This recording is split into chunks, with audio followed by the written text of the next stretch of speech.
Bad Batch. I'm Batman. It's Cobra Kai. Hey everybody, welcome back to Media Universe, the YouTube channel where we talk all things media. How is everybody doing? I hope everybody's doing well. And today everybody will be doing another movie review for you. And today, as you know, in the UK we have something that we call Bonfire Night.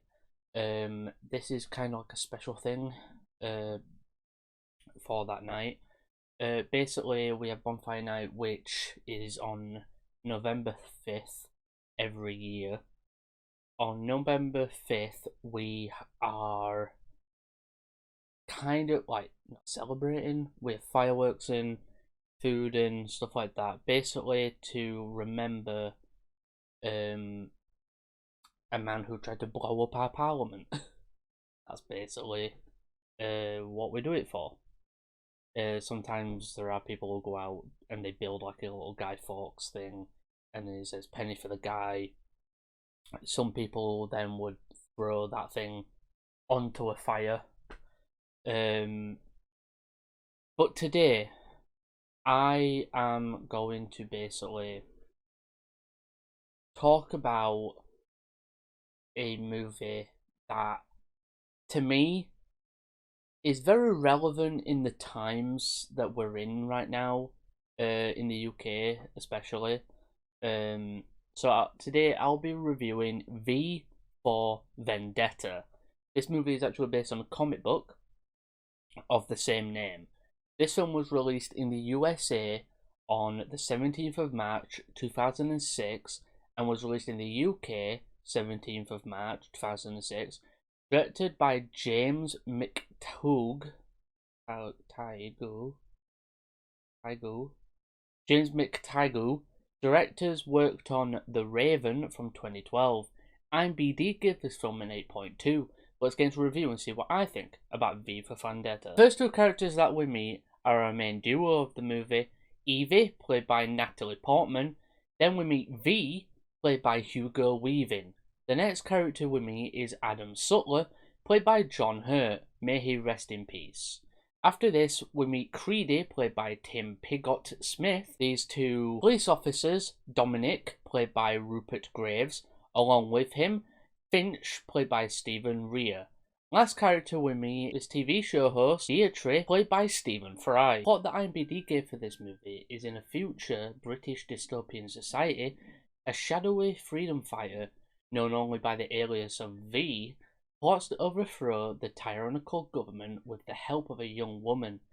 This plot is very simple plot, not giving us too much to spoilers, spoil the movie, but enough to tell us what we are in for. And I can tell you we are in for one hell of a ride in this movie. Let's start off talking about V.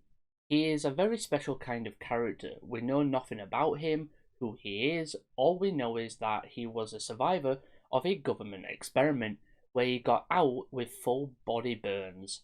He is what we call an anti-hero. Someone who kills in the name of justice. V is trying to take down a corrupted government who released a deadly virus into the public, killing many people. But the twist of that event was that the government had the cure. They did all this so the people would trust them and make them the main people who run the country, turning it into something it wasn't. This makes V such an amazing character in the way that he stands for the people of the country and the society and everybody around it. Natalie Portman, I have to say, is amazing in this movie. I think this has to be one of my favourite performances of hers. She does really well in this movie. I can really feel her emotion when V tests her at some point in the movie. He tests her in this little thing that he's built, putting her through what he and many others went through, even having a story that helped him when he was locked up. Let's talk about one of my favourite scenes right now. This scene where V is doing a speech is amazing live on TV. As he broke into a newsroom, this is the scene. But the truth is, there is something terribly wrong with this country, isn't there? The whole speech is one of the best I have heard. The line is really amazing. It feels real, it feels natural, it feels like it actually would be something someone says. I'm kind of going to get a bit not political here, but like a bit. To me, this movie and its speeches all are amazing. But to me and many other people from the UK, this movie hadn't been more relevant than during the pandemic and so on. The message of corruption in governments is amazing to me. The message from this story is about that the people of any country should hold their governments accountable for their actions and more. Also, this would be the only time I talk about politics on here, other than exceptions with other movies. But yes, this movie definitely tells us to hold our governments accountable for their actions and that they shouldn't be allowed to get away with it, which this movie's message does uphold today. This movie, to me, does deserve a higher rating. I think it deserves a 9. The movie does change things from the comic book, but I love this movie. It does feel personal, depending what is happening in the world. But all in all, this movie is amazing to watch and really entertaining and has some good action, and Hugo Weaving as V really does very well. People should not be afraid of their governments. Governments should be afraid of their people. Beneath this mask, there is more than flesh. Beneath this mask, there is an idea, Mr. Creedy.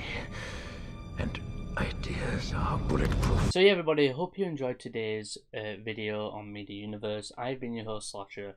Go to the link in the description to all of our social medias, follow us on all there, and all that.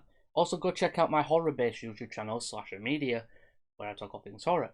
And also, don't forget to let us know what you think of the movie in the description. Do you like it? Do you hate it?